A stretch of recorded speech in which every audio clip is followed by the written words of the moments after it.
ونسلم على رسوله الكريم أما بعد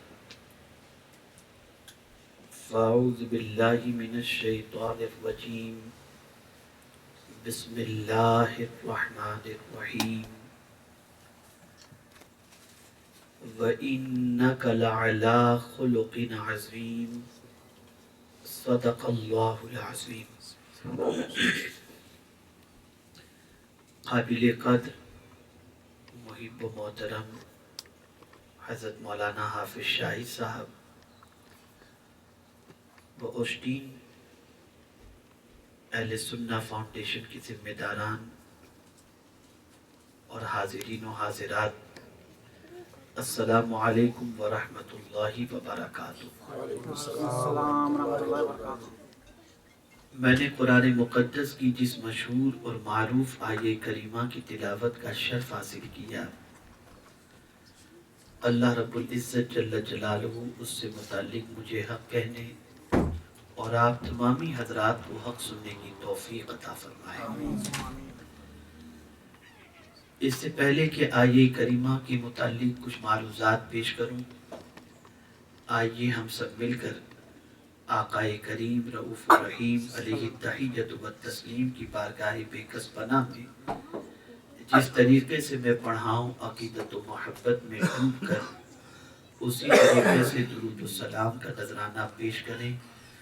الصلاۃ والسلام علیک یا رسول اللہ، الصلاۃ والسلام علیک یا حبیب اللہ، الصلاۃ والسلام علیک یا نبی اللہ،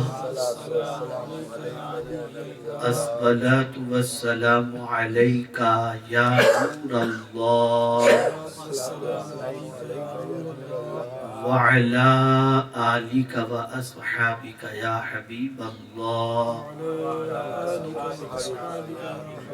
صلی اللہ تعالی علیہ وسلم۔ میرے پیارے آقا صلی اللہ تعالی علیہ وسلم کے پیارے دیوانوں اور خواتین اسلام، قرآن مقدس کی اگر تلاوت کی جائے اور بنظر غائر قرآن مقدس کا مطالعہ کیا جائے تو ایسا محسوس ہوتا ہے جیسے پورا قرآن میرے مصطفیٰ کی نعت بیان کر رہا ہو۔ آقا کریم رؤوف الرحیم علیہ التحیۃ والتسلیم کو قرآن نے آئیڈیل بنانے کا حکم دیا۔ ارشاد فرمایا لقد کان لکم فی رسول اللہ اسوۃ حسنہ۔ رسول گرامی وقار صلی اللہ تعالی علیہ وسلم اس فرش گیتی پر رب قدیر جل جلالہ کی عظیم شاہکار بن کر، رب قدیر جل جلالہ کی برہان بن کر، رب قدیر جل جلالہ کی معرفت کا ذریعہ بن کر اس فرش گیتی پر تشریف لائے۔ قرآن مقدس کو اگر آپ دیکھیں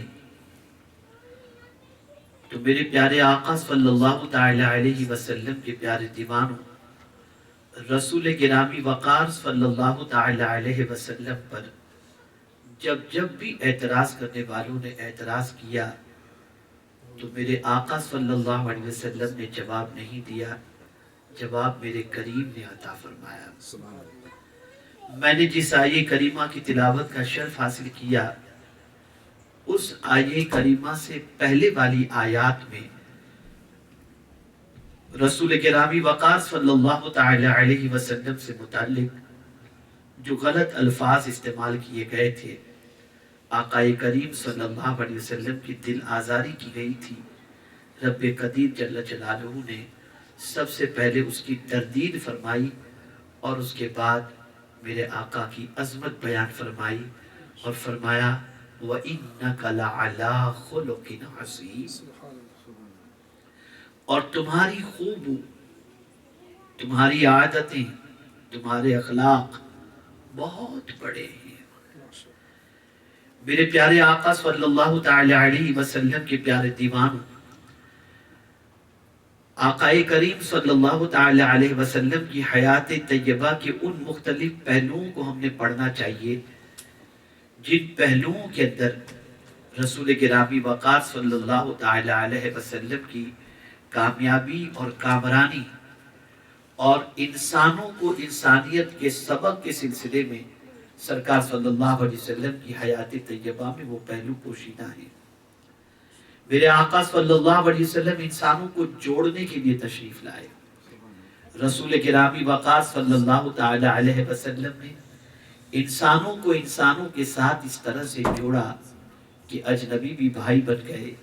حبشہ سے آنے والے حضرت بلال ہوں یا فارس سے آنے والے حضرت سلمان ہوں یا روم سے آنے والے حضرت صہیب ہوں، میرے آقا صلی اللہ علیہ وسلم نے سب کو ایسا جوڑ دیا کہ تکلیف کسی ایک کو ہوتی تھی، سب بے چین و بے قرار ہو جاتے تھے۔ رسول گرامی وقار صلی اللہ تعالی علیہ وسلم نے فروغ اسلام کے سلسلے میں، اللہ عز و جل سے جوڑنے کے سلسلے میں، رب قدیر جل جلالہ کے بندوں کے عزت اور بندوں کی عزت اور بندوں کے مقام کے سلسلے میں رسول اعظم صلی اللہ تعالی علیہ وسلم نے جس چیز کو سب سے بنیادی اختیار فرمائی وہ میرے پیارے آقا صلی اللہ علیہ وسلم کے پیارے دیوانوں، وہ کردار تھا، وہ حسن اخلاق تھا، وہ کیریکٹر تھا۔ یاد رکھیں اور اچھی طریقے سے یاد رکھیں کہ اس وقت آپ اور ہم امریکہ کی سرزمین پر موجود ہیں۔ یقیناً آپ نے اپنے بچوں کے فیوچر کے سلسلے میں بہت ساری پلاننگ کی ہوگی، بہت سارے منصوبے بنائے ہوں گے۔ مائیں چاہتی ہوں گی کہ میرا بچہ اس ملک میں رہ کر کے خوب ترقی کرے، باپ یہ چاہتا ہے کہ میرا بچہ اس ملک میں رہ کر خوب ترقی کرے، علم بھی حاصل کرے، اعلیٰ ڈگری بھی حاصل کرے، فائنینشیل بھی اسٹرانگ ہو اور ہر اعتبار سے اس کی زندگی بہت پرسکون گزرے اور مستقبل میں کبھی اس کو غم کا سایہ بھی نصیب نہ ہو۔ لیکن ہم دیکھتے ہیں کہ بہت سارے بچے دولت کے انبار کی وجہ سے، مال و زر کی وجہ سے، کثرت مال و زر کی وجہ سے، انوائرمنٹ کی وجہ سے، ایجوکیشن کے ساتھ ساتھ وہاں کے ماحول کی وجہ سے ایسے بگڑ جاتے ہیں کہ جن کو دیکھنے کے بعد ماؤں کا کلیجہ ٹھنڈا ہونے کی بجائے مائیں افسردہ ہو جاتی ہیں اور غموں کی شکار ہو جاتی ہیں۔ یہی پوزیشن کچھ والد کی بھی ہوتی ہے، بڑے ارمان ہوتے ہیں اپنے بیٹے سے متعلق کہ میرا بیٹا بڑھاپے کا میرا سہارا بنے گا، مستقبل میں میری عزت کا ذریعہ بنے گا اور میں اپنی باقی کی زندگی بڑھاپے کی میرے بچے کی وجہ سے بڑے اطمینان کے ساتھ گزاروں گا۔ لیکن ہوتا یہ ہے کہ یہاں کے کلچر کے اندر آپ دیکھتے ہوں گے کہ باپ بڑھاپے کی دہلیز پر پہنچتا ہے تو اسے اولڈ ہاؤس کا راستہ دکھا دیا جاتا ہے، ماں بڑھاپے کی دہلیز پر پہنچتی ہے اسے اولڈ ہاؤس کا راستہ دکھا دیا جاتا ہے، اور بالکل ماں باپ کی خدمت کی طرف عمومی طور پر بچوں کی توجہ نہیں ہوتی اور بچے اپنی لائف کو اپنے اعتبار سے انجوائے کرنے کے اندر اور پرسکون گزارنے کے اندر، انٹرٹینمنٹ کے اندر گزارنے پر فوقیت اور فخر محسوس کرتے ہیں۔ تو سوال یہ پیدا ہوتا ہے کہ کیا ہم نے اپنے بچے کو دولت دی غلط کیا؟ کیا ہم نے بچے کو ایجوکیشن دیا غلط کیا؟ کیا ہم نے اپنے بچے کو اعلیٰ تعلیم دلائی غلط کیا؟ میں کہتا ہوں نہیں، آپ نے جو کچھ تعلیم دی وہ بھی اپنی جگہ ضروری تھی، آپ نے اس کے لیے دولت جمع کر کے اس کو خرچ کرنے کے لیے دیا، اس کے مستقبل کا انتظام کیا، وہ بھی اپنی جگہ ضروری تھا۔ لیکن آؤ میرے آقا صلی اللہ علیہ وسلم سے ہم پوچھتے ہیں، یا رسول اللہ صلی اللہ تعالی علیہ وسلم، پیرنٹس کی طرف سے بچے کے لیے سب سے بڑا گفٹ کیا ہے؟ تو آقا کریم صلی اللہ تعالی علیہ وسلم ارشاد فرماتے ہیں، ماں باپ کی طرف سے اولاد کے لیے سب سے بڑا تحفہ یہ ہے کہ اسے حسن اخلاق کی تعلیم دی جائے۔ اگر ہم نے اپنے بچے کو کیریکٹر کے اعتبار سے، بڑوں کے احترام کے اعتبار سے، ماں باپ کے حقوق کے اعتبار سے، اللہ اور اس کے رسول کے بتائے ہوئے طریقے کے اعتبار سے اسے تعلیم دیں تو ہمارا وہی بچہ بڑھاپے میں ہماری خدمت کر کے جنت حاصل کرنے کی فکر کرے گا، دعائیں لینے کی کوشش کرے گا۔ یہ نہیں کہ ہمیں اولڈ ہاؤس میں بھیج کر کے وہ بریء الذمہ ہو جائے۔ یہاں سے یہ بات سمجھ میں آئی کہ رسول اعظم صلی اللہ تعالی علیہ وسلم ایک چیز کی تعلیم دے کر کے ہر انسان کے فیوچر کو سیف کر رہے ہیں کہ اگر کوئی ماں باپ اپنے بچے کو اچھے اخلاق سکھا دیتے ہیں تو یہی اچھے اخلاق بڑھاپے کے اندر ماں باپ کے لیے بچوں کی طرف سے ایک سہارا بن جاتے ہیں۔ آپ اندازہ لگائیں، میں نے جب قرآن مقدس کی آیات سے متعلق غور کرنے کی کوشش کی اور مفسرین کرام کے اقوال کو پڑھنے کی کوشش کی تو میری عقل تنگ رہ گئی۔ اللہ اکبر، سائیکولوجیکل پیرنٹس کے سلسلے میں اور بچوں کے سلسلے میں کتنا عظیم پیغام ہے قرآن کی طرف سے۔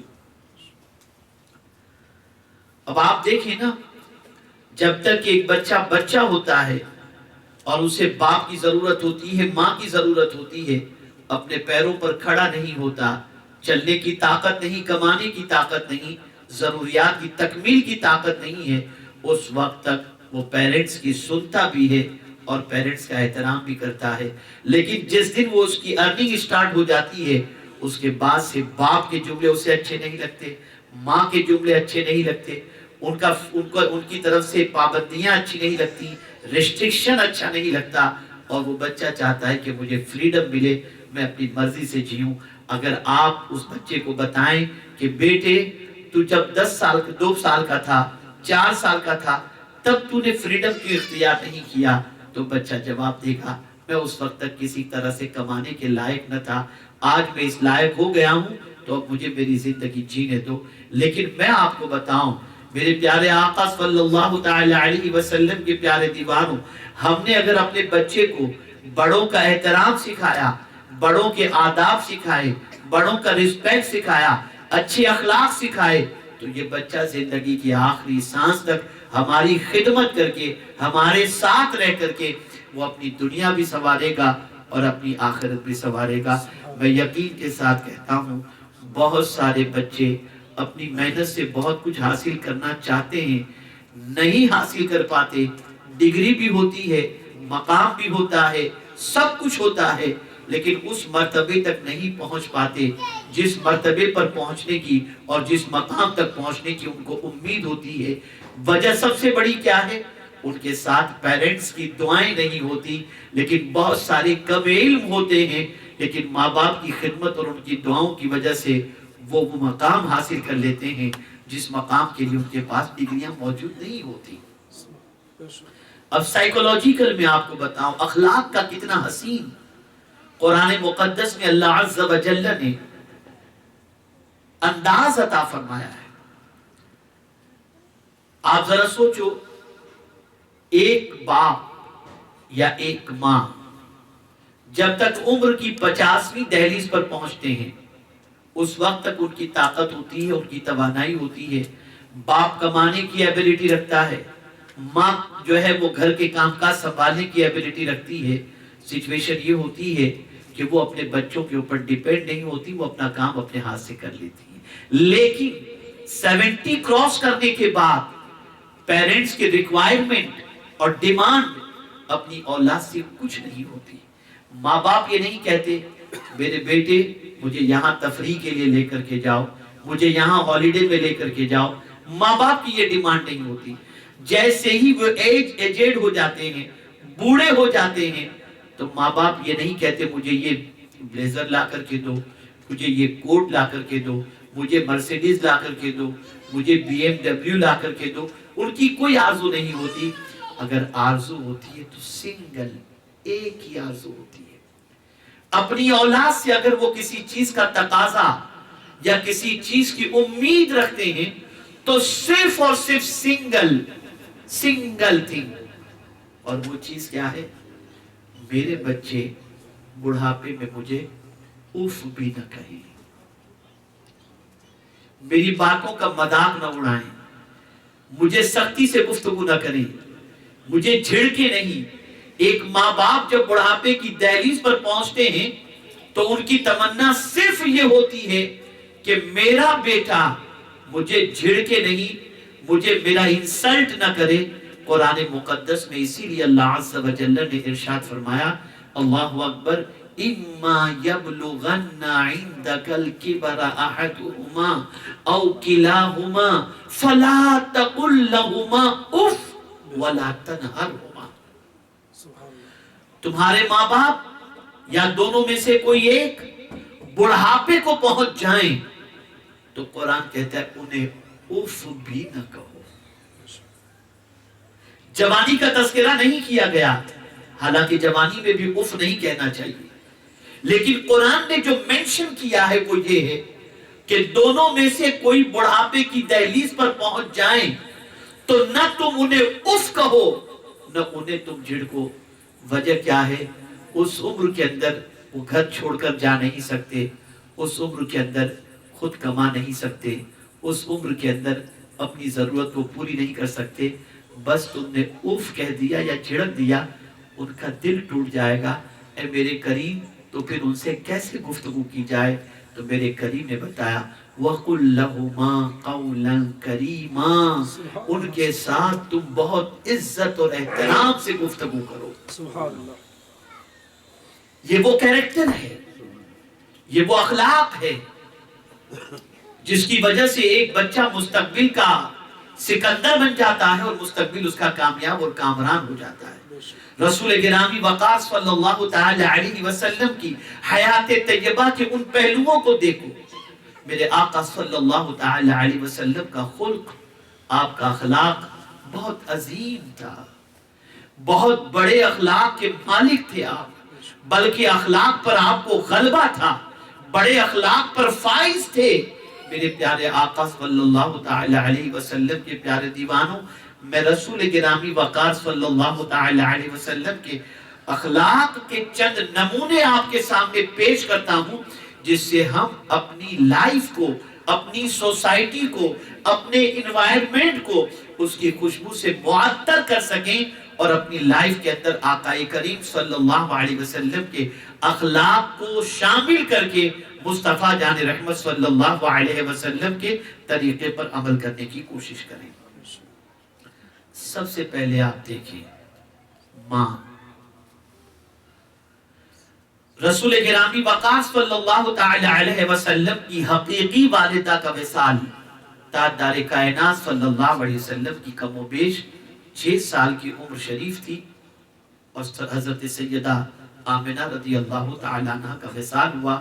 آقا کریم صلی اللہ تعالی علیہ وسلم کو کما حقہ خدمت کا موقع سرکار کو نصیب نہ ہو سکا، لیکن صحابہ کرام علیہم الرضوان کے ساتھ آقا کریم صلی اللہ تعالی علیہ وسلم تشریف فرمائیں.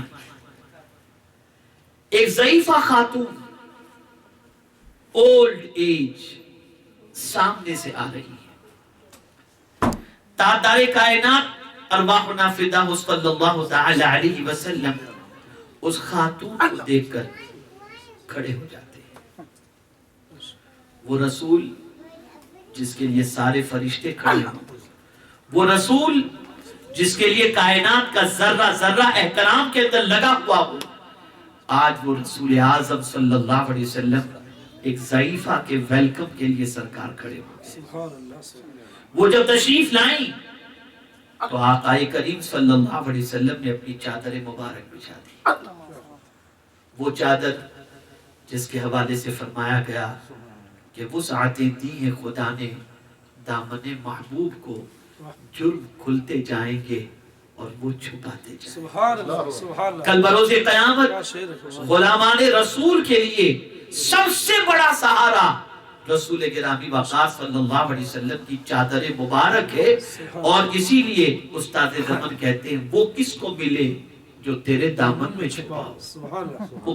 ڈھونڈائی کریں صدر قیامت کے سپاہی، وہ کس کو ملے جو تیرے دامن میں چھپا ہو. جس طریقے سے مردوں کے لیے آقا کریم صلی اللہ تعالی علیہ وسلم کی چادر چادر رحمت ہے اور پناہ کی چادر ہے، ایسے ہی خواتین کے لیے سیدۃ النساء خاتون جنت فاطمہ الزہرا رضی اللہ تعالی عنہ کی چادر اور آپ کی رضا مبارک خواتین کے لیے پناہ کی سب سے بڑی جگہ ہے. میرے آقا صلی اللہ علیہ وسلم نے اپنی چادر مبارک بچھا دی. اللہ اکبر. کون سی چادر؟ سرکار صلی اللہ علیہ وسلم اس چادر کو اوڑھیں تو میرا مولا فرمائے یا ایھا المزمل. آپ اندازہ لگائیں آقائے کریم چادر اوڑھتے ہیں تو مولا اس چادر کی نسبت سے حضور کو یاد فرماتا ہے. کتنی عظیم ہوگی وہ چادر. لیکن میرے مصطفیٰ جان رحمت صلی اللہ علیہ وسلم اس آنے والی ضعیفہ کے لیے اپنی چادر کو بچھاتے ہیں. جب وہ آتی ہیں سرکار انہیں بٹھاتے ہیں, وہ بیٹھتی ہیں اور رحمت عالم صلی اللہ تعالی علیہ وسلم دو زانوں ان کے سامنے بیٹھتے ہیں, یہاں تک کہ سرکار صلی اللہ علیہ وسلم کے گھٹن مبارک اس عورت کے گھٹن سے ٹچ ہو جاتے ہیں. صحابہ منظر دیکھ رہے ہیں. کافی دیر دونوں کی گفتگو ہوئی, اور اس گفتگو کے بعد آقائے کریم رؤوف الرحیم علیہ التحیۃ والتسلیم جب اٹھتے ہیں, وہ ضعیفہ بھی اٹھتی ہیں. سرکار صلی اللہ علیہ وسلم دور تک انہیں چھوڑنے کے لیے جاتے ہیں. اللہ اکبر. جب چھوڑ کر کے لوٹتے ہیں, صحابہ کی آنکھوں میں آنسو تھے, اور صحابہ مصطفیٰ جان رحمت صلی اللہ علیہ وسلم سے عرض کر رہے تھے یا رسول اللہ صلی اللہ علیہ وسلم, یہ کون عظمت والی خاتون تھی جس کے لیے آپ اس طرح سے کھڑے ہو گئے؟ یہ کون سی عظمت والی خاتون تھی جس کے سامنے آپ اس طرح سے دو زانوں بیٹھے؟ یا رسول اللہ صلی اللہ علیہ وسلم, اس عظمت والی خاتون کے حوالے سے کچھ بتائیں تو صحیح. میرے مصطفیٰ جان رحمت صلی اللہ علیہ وسلم نے فرمایا یہ کوئی اور نہیں تھا, یہ میری ماں حضرت حلیمہ سعدیہ تھی. بچپن میں نے ان کا دودھ پیا تھا, اس لیے آج ان کی تعظیم کے لیے بھی اس طرح سے کھڑا ہوں. جب دودھ پلانے والی ماں کا میرے مصطفیٰ اتنا احترام کرتے ہیں, اگر سیدہ آمنہ ہوتی تو میرے مصطفیٰ کتنا احترام. ہم نے اخلاق کے پہلو کو پس پردہ رکھ دیا, ہم انوائرمنٹ کے اندر بہہ کے چلے گئے, ہم نے ماحول کے آگے سرنڈر ہم ہو گئے. ہم نے یہ سوچا کلچر جیسا ہے ویسے ہی ہم چلیں. نتیجہ یہ ہوا کہ لاکھوں کی دعائیں ہمارے ساتھ ہوں, لیکن اگر ماں ہم سے ناراض ہے تو کوئی دعا ہمیں ترقی کی راہ پر نہیں لے جا سکتی. اور ساری کائنات ہمارے خلاف ہو لیکن ماں کی دعا ہمارے ساتھ ہو, دنیا کی کوئی طاقت ہمیں گرا نہیں سکتی. آپ دیکھیں سرکار صلی اللہ علیہ وسلم نے صرف طریقے عبادت ہمیں نہیں بتایا ہے, رسول اعظم صلی اللہ تعالی علیہ وسلم نے صرف روزے کا انداز ہمیں نہیں بتایا ہے. آقائے کریم صلی اللہ علیہ وسلم نے زکوٰۃ و حج کے حوالے سے صرف تعلیم نہیں دی, بلکہ وہ پہلو جن پہلوؤں کے اندر انسان کی ترقی رکھی ہوئی ہے, آقائے کریم صلی اللہ علیہ وسلم نے پریکٹیکلی اپنی لائف کے ذریعے اس کا پروف پیش کیا, اور حضور صلی اللہ علیہ وسلم بطور آئیڈیل لوگوں کے سامنے اپنی ذات کو سرکار نے پیش فرمایا. یہاں ایک چھوٹی سی توجہ میں چاہوں گا, میں سوچ کی کریکشن تھوڑی سی کر لوں. ایک انسان ترقی کرتا ہے, ظاہر سی بات ہے ہم میں آپ میں بہت سارے ایسے ہوں گے جن کے پاس کوئی ڈگری نہیں ہے, ہم میں ایسے بہت سارے ہوں گے جو ایجڈ ہیں جنہوں نے کوئی اعلیٰ تعلیم حاصل نہیں کی ہے, ہم میں بہت سارے ایسے ہوں گے جن کی اولاد تو اعلیٰ ڈگری حاصل کر چکی ہے, لیکن آج بھی بہت سارے ماں باپ کمپیوٹر چلانا نہیں جانتے, انٹرنیٹ کا استعمال نہیں جانتے, لیکن اولاد کی پوزیشن یہ ہے کہ وہ کمپیوٹر کھول بھی لیتے ہیں, بنا بھی لیتے ہیں, اور بہت ساری چیزیں کریٹ کرنے کی ایبیلٹی ان کے اندر موجود ہے. لیکن یہاں ایک تھنکنگ میں آپ کو بتاؤں, غور کیجئے گا. جب ہائر ایجوکیشن حاصل ہو جاتا ہے, جب ایک انسان شہرت کی بلندی پر پہنچ جاتا ہے, ماں باپ جس ماحول میں پلے بڑے ہوتے ہیں, جن دیہاتوں میں پلے بڑے ہوتے ہیں, جس انوائرمنٹ میں پلے بڑے ہوتے ہیں, تو ان کی ہابیز اسی ٹائپ کی ہوتی ہیں. تو آدمی کی سچویشن یہ ہوتی ہے سائیکولوجیکل, وہ اپنے پیرنٹس کا رسپیکٹ یا انٹروڈکشن اپنے ماحول اور دوستوں کے درمیان کرانے کے اندر ہچکچاہٹ محسوس کرتا ہے کہ اگر میں نے اپنی ماں کا انٹروڈکشن کرایا کہ یہ میری ماں ہے, اور میری ماں کو بات کرنے کی تمیز نہیں آتی, انداز زندگی بالکل وہی دیہات والا ہے, تو میرا رسپیکٹ اور میرا احترام ختم ہوگا. چنانچہ بہت سارے بچے اپنے ماں باپ کو ان کی جہالت کی وجہ سے یا ان کے پرانے ماحول کی وجہ سے نہ اتنا رسپیکٹ دیتے ہیں, نہ انوائرمنٹ ماحول کے اندر اور دوستوں کے اندر ان کا انٹروڈکشن کرواتے ہیں، لیکن میں صرف ایک سوال آپ سے پوچھوں گا، کیا کسی کے پاس ایجوکیشن میرے مصطفیٰ سے بڑھ کر ہے؟ کیا کسی کے پاس مقام و مرتبہ آقا کریم صلی اللہ علیہ وسلم سے بڑھ کر کے ہے؟ میرے آقا کی شان تو یہ ہے، ایک قدم فرش پر ہے تو دوسرا عرش پر۔ سبحان اللہ، بلندی کے اس مقام تک حضور پہنچے ہوئے ہیں جس بلندی کے مقام تک کائنات کا کوئی دوسرا نہ پہنچا ہے، نہ قیامت تک پہنچ سکتا ہے۔ لیکن سرکار نے کس کا رسپیکٹ کیا، کس کا احترام کیا؟ وہ حلیمہ سعدیہ جنہوں نے سرکار صلی اللہ علیہ وسلم کو دودھ پلایا تھا، دیہات کی رہنے والی تھی، دیہات کی رہنے والی تھی، لیکن آج امام الانبیاء ان کے رسپیکٹ کے لیے کھڑے ہو گئے اور ان کے سامنے دو زانو بیٹھ کر اپنے غلاموں کو تعلیم دی کہ میرے غلاموں، تمہیں چلنا ہے تو میرے نقش قدم پر چلو، ان کی دعائیں تمہاری زندگی اور آخرت دونوں سنوار دیا۔ یہ کیریکٹر کا وہ عظیم پہلو جسے ہم نے فراموش کر دیا، آج اسی لیے زوال پذیر ہے۔ ہم اپنے بچوں کو یہ رسپیکٹ سکھائیں، اور اس کا بہترین طریقہ یہ ہے پریکٹیکل، ہم ان کے سامنے آئیڈیل بنے۔ ہم اپنے پیرنٹس کے ساتھ اپنے بچوں کے سامنے جب اس طریقے سے پیش آئیں گے تو ہماری اولاد بھی اس طریقے سے پیش آئے گی۔ ایک چیز میں نے سرکار صلی اللہ علیہ وسلم کے اخلاق کا ایک پہلو آپ کے سامنے میں نے پیش کیا، جو حضور صلی اللہ علیہ وسلم اپنی ماں کے ساتھ، اپنی والدہ کے ساتھ میرے آقا صلی اللہ علیہ وسلم نے پیش فرمایا۔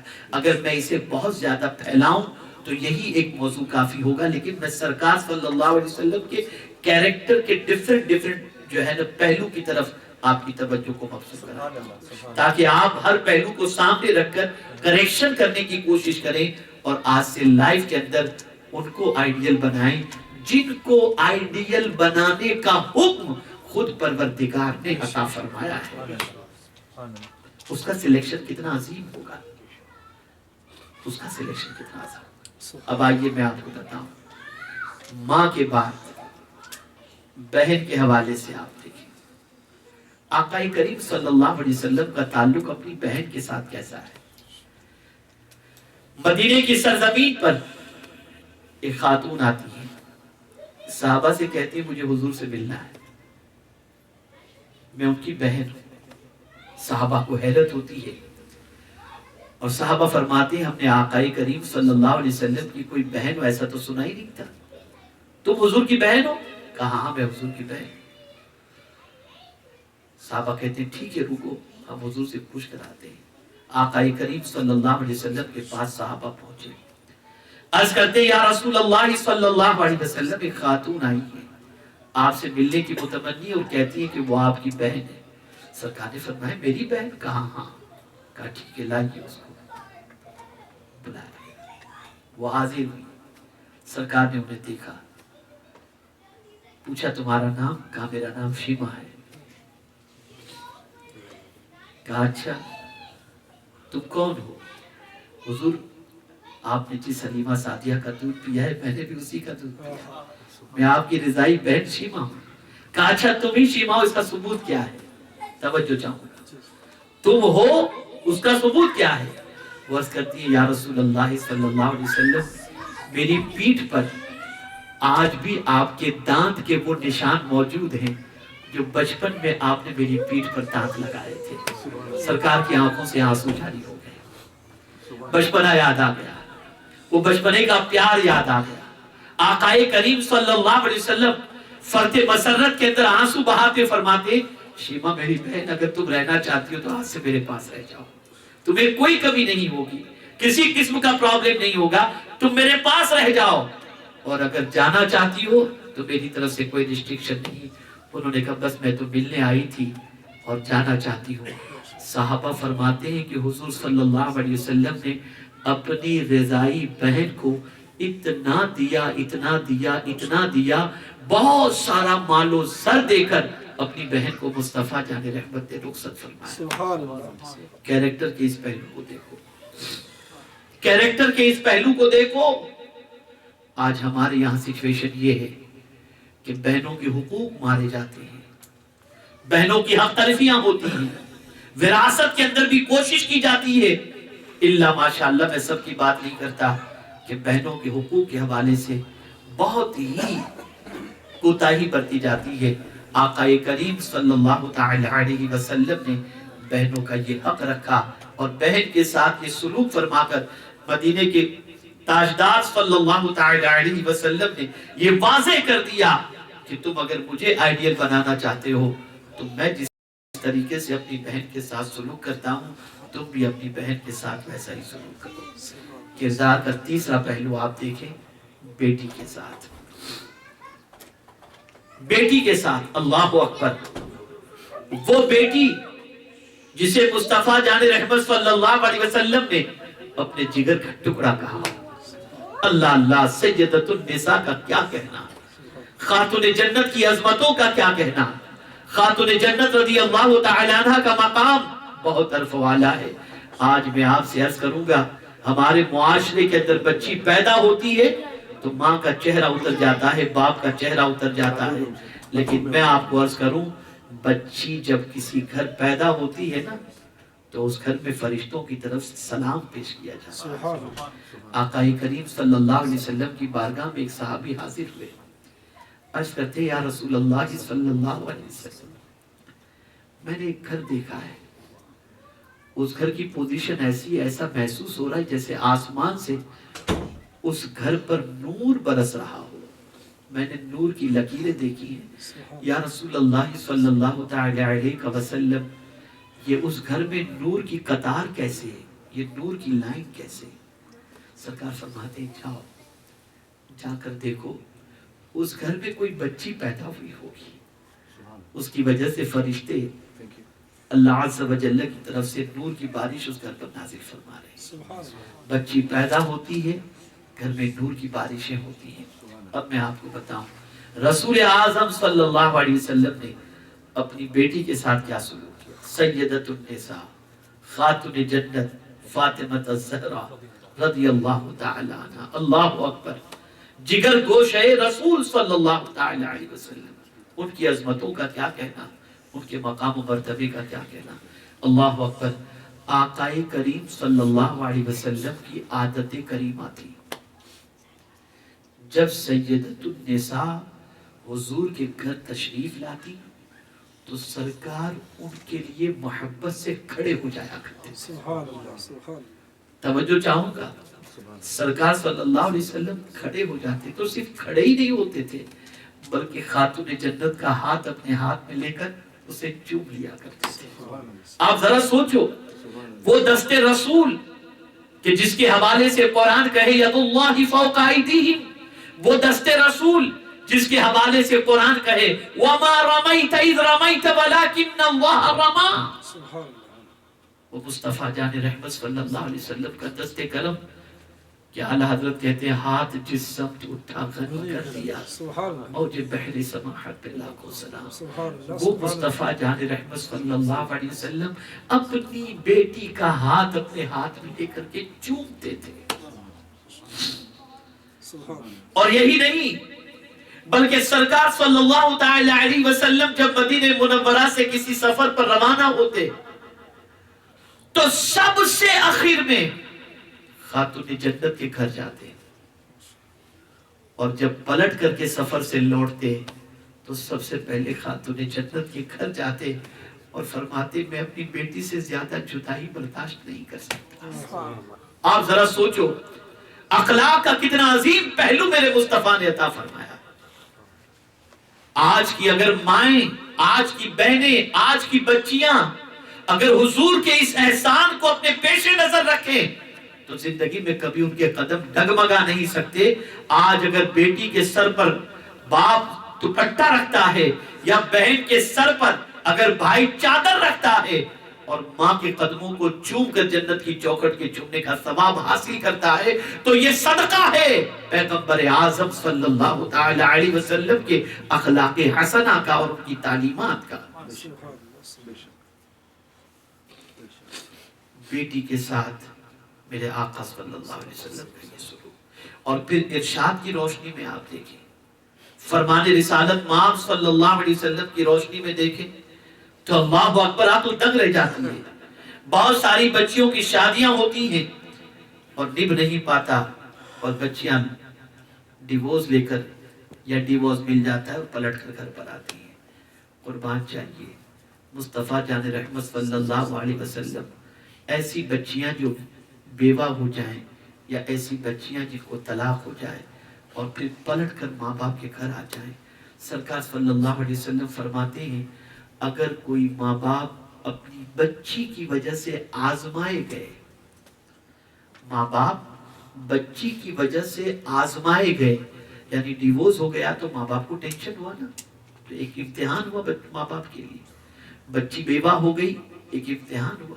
سرکار صلی اللہ علیہ وسلم فرماتے ہیں اگر ماں باپ بچی کی وجہ سے آزمائے گئے اور اس کے باوجود انہوں نے بچی کے ساتھ اچھا سلوک کیا تو یہی بچی ماں باپ کے اور جہنم کے درمیان آڑ بن جائے گی۔ سبحان اللہ، سبحان اللہ، کتنا وہ حق دیا اللہ کے رسول صلی اللہ علیہ وسلم، سبحان اللہ، کتنا اونچا مقام دیا ہے بچیوں کو اللہ کے رسول صلی اللہ علیہ وسلم نے۔ پتہ نہیں یہ کیا ہو گیا ہماری بچیوں کو، ہماری بہنوں کو، کہ آج حضور کی تعلیمات کو اور حضور کے احسان کو فراموش کر کے کچھ ایسے راستے پر جانا چاہتی ہیں جو راستے کبھی ان کو منزل مقصود تک نہیں پہنچا سکتی، اور نہ جو راستے کبھی منزل مقصود تک پہنچا سکتے ہیں نہ کامیابی اور کامرانی سے ہمکنار فرما سکتے ہیں۔ تو عرض یہ کر رہا تھا کہ اخلاق کے سرکار صلی اللہ علیہ وسلم کی مختلف پہلو تھے جو عورت سے ریلیٹڈ تھے۔ اب آئیے غلاموں کے ساتھ میرے آقا کا سلوک، اخلاق کے اس پہلو کو دیکھو۔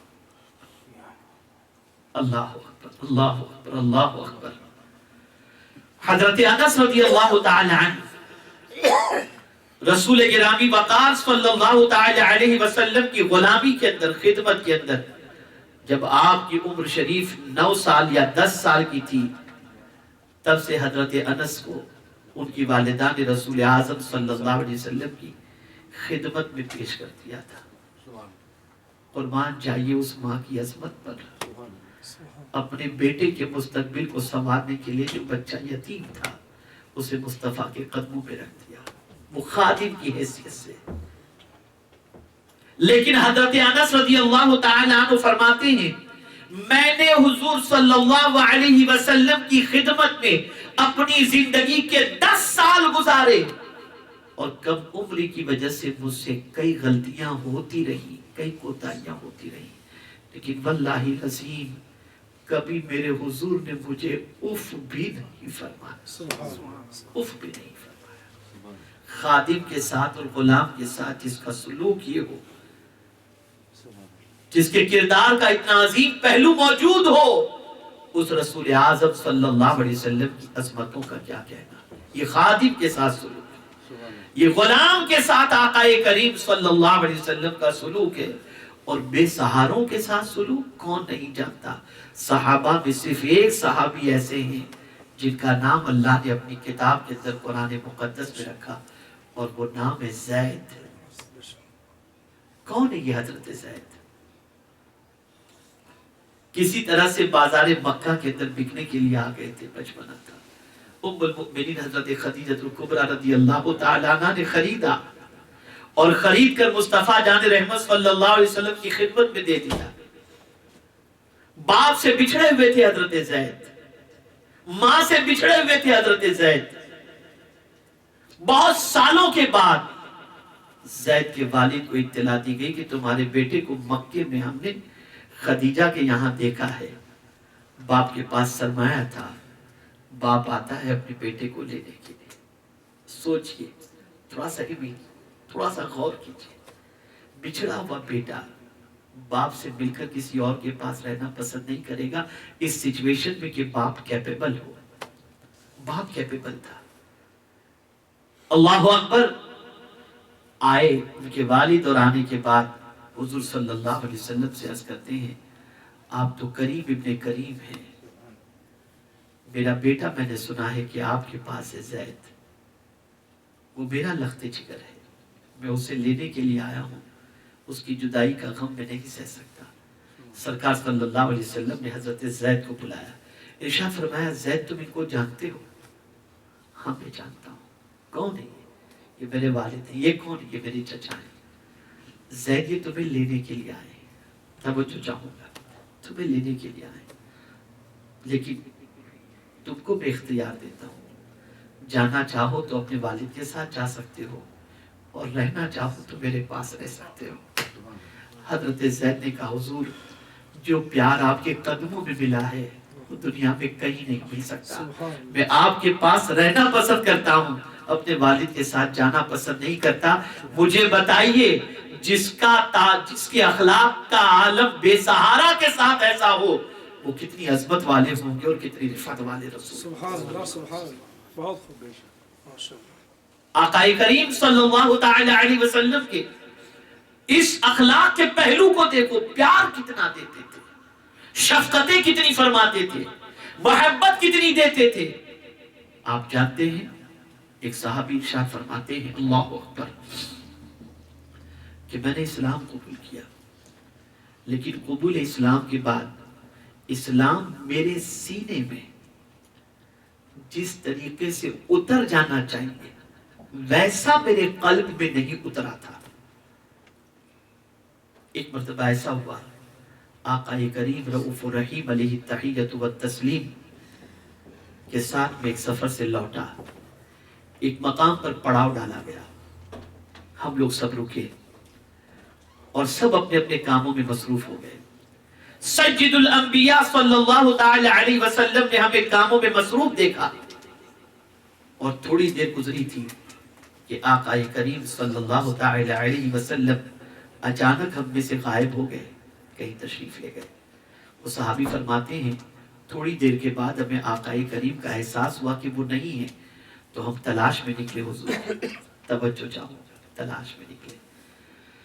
اللہ اکبر فرماتے ہیں کہ ہم نے دیکھا دور سے حضور تشریف لا رہے ہیں، اور آقا کریم صلی اللہ علیہ وسلم کے کاندھے مبارک پر لکڑیوں کی گٹھڑی موجود ہے۔ ہم دوڑے اور حضور سے ہم نے عرض کیا یا رسول اللہ صلی اللہ علیہ وسلم آپ ہمیں فرما دیتے آپ نے یہ کام کیوں کیا؟ میرے آقا صلی اللہ علیہ وسلم نے ارشاد فرمایا تم سب اپنے کام میں لگے تھے، میں نے سوچا میں امتیازی مقام کے ساتھ بیٹھا رہوں مناسب نہیں ہے، تو میں بھی نکلا اور میں بھی اپنے حصے کا کام کرنے کے لیے چلا گیا۔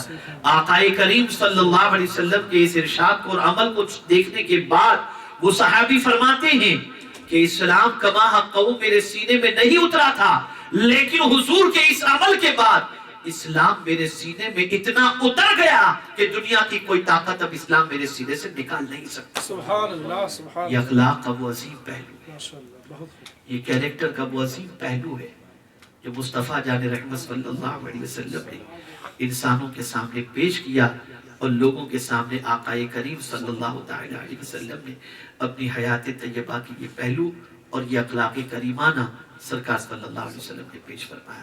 اسی طریقے سے آپ دیکھیں بول چال کے حوالے سے، انداز گفتگو کے حوالے سے آقا کریم صلی اللہ علیہ وسلم کی عادت کریمہ کیا تھی۔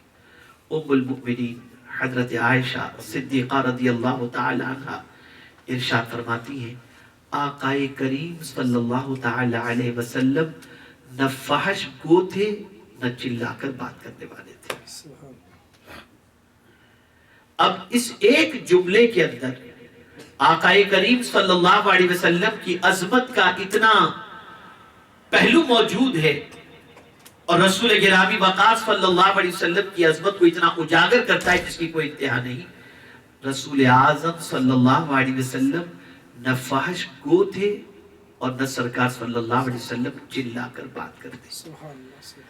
آج ہماری سچویشن کیا ہے؟ سوسائٹی کی پوزیشن دیکھیں، فحش یعنی گندی بےہودہ باتیں، بےہودہ باتیں، ورغر باتیں۔ آج کی سچویشن اگر دیکھی جائے تو تقریباً یوتھ کی پوزیشن ایسی ہے، اللہ ماشاءاللہ گندی چیزوں کو دیکھنا، گندی باتیں کرنا، گندگی کو پھیلانا اور برے کاموں کے اندر گرفتار ہونا۔ آقا کریم صلی اللہ تعالی علیہ وسلم نے کبھی فحش باتیں نہیں کی، اور رسول اعظم صلی اللہ علیہ وسلم نے کبھی چلا کر بات نہیں کی۔ یہاں پر میں اپنی گفتگو کو تھوڑا سا وائنڈ اپ کی طرف لیتے ہوئے ایک دو باتیں عرض کر دوں۔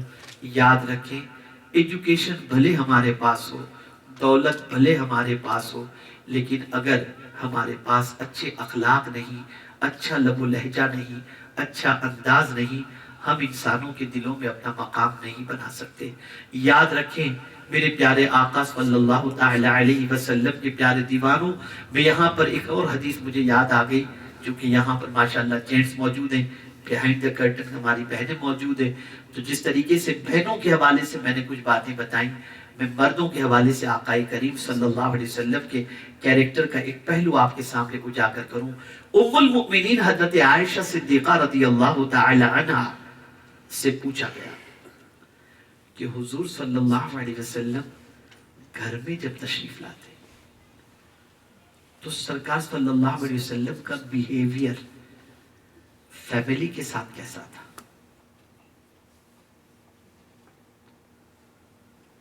میں یہاں اس کی طرف توجہ دلانے سے پہلے بتاؤں کہ آج بہت سارے رشتے اس بنا پر بھی ٹوٹ جاتے ہیں اور بکھر جاتے ہیں کہ مرد کہتا ہے میں گھر میں انٹر ہوا تو بیوی نے پانی نہیں پوچھا، بیوی نے بیگ ہاتھ سے نہیں لیا، بیوی نے مسکرا کر ویلکم نہیں کیا، بیوی نے چائے پیش نہیں کی، اس کے ماں باپ نے اسے کوئی تمیز سکھائی نہیں ہے، اور یہ کہہ کر رشتے ٹوٹتے نظر آتے ہیں۔ لیکن حضور کی عادت کریمہ کیا تھی؟ یا پھر آج کی پوزیشن ایسی ہے کہ گھر پہنچنے کے بعد بیوی کو بلاتے ہیں، یہ لو بیگ پکڑو، ذرا پانی پلاؤ، یہ کرو۔ حضور صلی اللہ علیہ وسلم کی عادت کریمہ کیا تھی؟ ام المؤمنین فرماتی ہیں سرکار صلی اللہ علیہ وسلم جب گھر میں تشریف لاتے، آقا کریم صلی اللہ علیہ وسلم جب گھر میں تشریف لاتے تو سرکار صلی اللہ علیہ وسلم کی عادت کریمہ آرڈر والی نہیں تھی، یعنی انٹر ہوتے ہی آرڈر کرنے والی عادت نہیں تھی، بلکہ حضور اپنا کام اپنے ہاتھ سے انجام دے دیا کرتے تھے۔ اب یہاں میں سائیکولوجیکل تھوڑا سا سمجھاؤں، سائیکولوجیکل۔ حافظ صاحب قبلہ یہاں تشریف فرمائیں، سید عارف صاحب یہاں پر ہیں، انور بھائی ہیں، سہیل بھائی ہیں، سب ماشاءاللہ ہمارے ساتھی موجود ہیں۔ میں اگر یہاں بیٹھا ہوں، میں نے کسی سے کہا ذرا پلیز پانی پلائیے گا، میں بھی وہ جس کو میں نے کہا وہ انسلٹ فیل کرے، یار مجھے مولانا آرڈر کر دیں، ہو سکتا ہے، لیکن میں ان کو کہنے کی بجائے توجہ چاہوں گا، میں ان کو کہنے کی بجائے میں اٹھوں اور اٹھ کر پانی کی بوتل کی طرف بڑھوں گا تو سب اٹھیں گے، مولانا آپ بیٹھے، میں دیتا ہوں۔ دونوں میں فرق ہوا نا؟ اب جو آپ اٹھ کر کے دے رہے ہیں وہ آپ کے دل سے اور آپ کی محبت سے اور پیار سے آپ دے رہے ہیں، اور پہلے اگر میں آرڈر کرتا تو میں بھی ہو سکتا ہے کہ کوئی یہ سمجھے کہ دیکھیں مولانا حکومت چلا رہے ہیں، مولانا آرڈر کر رہے ہیں۔ آقا کریم صلی اللہ علیہ وسلم اپنا کام اپنے ہاتھوں سے انجام دیتے، ہوتا یہ تھا کہ انجام دینے کے لیے جب بڑھتے تھے تو غلام لپک جاتے تھے، حضور ہم آتے ہیں، ہم آپ کی خدمت کرنے کے لیے تیار ہیں۔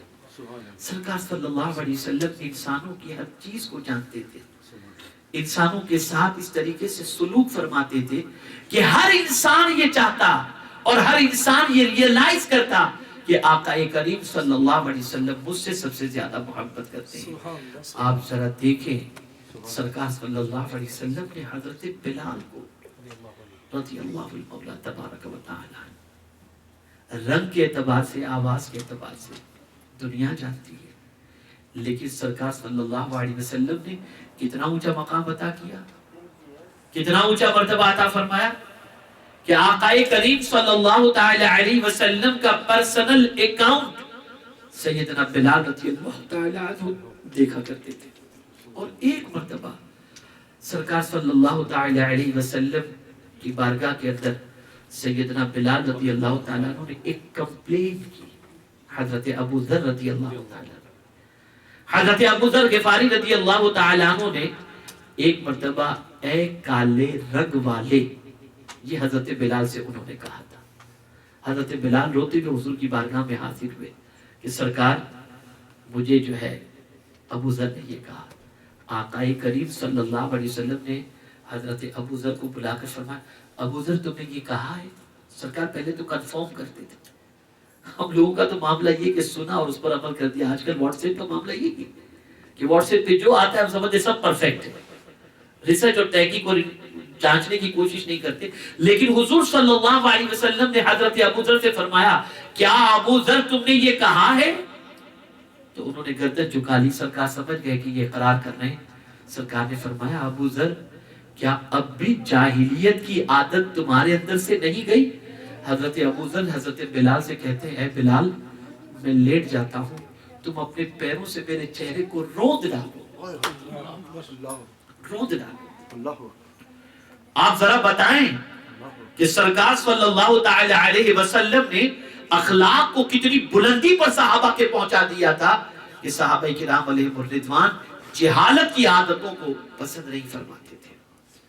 تو میرے پیارے ساتھیوں اور خواتین اسلام، میرے کہنے کا مقصد اور میرا پیغام بس یہی ہے، دنیا جیتنی ہے، دل جیتنا ہے، کامیاب اور کامران ہونا ہے تو آپ کسی اور طاقت کے بلبوتے پر نہیں ہو سکتے، اخلاق کے بلبوتے پر ہو سکتے ہیں، کیریکٹر کے بلبوتے پر ہو سکتے ہیں، محبت کے بلبوتے پر ہو سکتے ہیں. اور یہیں پر میں اپنی گفتگو کو اس ایک شعر پر وائنڈ اپ کرتا ہوں، اور وہ شعر ڈاکٹر اقبال کا بڑا زبردست ہے. ڈاکٹر اقبال نے کہا یقین محکم عمل پہم محبت فاتح عالم، جہاد زندگانی میں ہے یہی مردوں کی شمشیر ہے. بس ان تین چیزوں کو اپنا لیں، عقیدہ پختہ رکھیں، عمل مسلسل کریں اور محبت سے آپ پوری دنیا کو جیت لیں. اگر یہ تین چیزیں آپ کے پاس ہیں تو دنیا بھی سنور جائے گی اور آخرت بھی سنور جائے گی. میں دل کی عطا گہرائیوں سے ہمارے جناب سہیل بھائی، سید عارف صاحب اور جملہ ساتھیوں کو ہدیہ تبریک پیش کرتا ہوں کہ آج پھر دوسری مرتبہ مجھے آسٹن کی سرزمین پر میرے آقا صلی اللہ علیہ وسلم کی میلاد پاک کی برکتوں کو اور پیغام کو آقا کریم کے پہنچانے کا مجھے موقع عطا فرمایا. اللہ رب العزت جل جلالہ سب کو دارین کی سعادتوں سے مالا مال فرمائے. اور میں اپنی بہنوں سے بھی گزارش کروں گا، خدارا آپ کے پاس بچوں کی تربیت کی ذمہ داری ہے.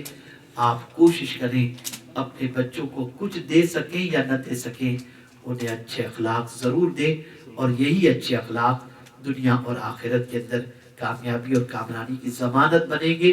اور مجھے امید ہے کہ مغربی دنیا میں امریکہ کی سرزمین پر رہتے ہوئے آپ اپنے بچوں کے اخلاق کے سلسلے میں کیئرفل رہیں گے. اللہ مجھے آپ کو سب کو اپنی اولاد کی تربیت قانون الہی اور قانون رسول صلی اللہ علیہ وسلم کے مطابق کرنے کی توفیق نصیب فرمائے. وما علینا الا البلاغ المبین. السلام علیکم ورحمۃ اللہ وبرکاتہ.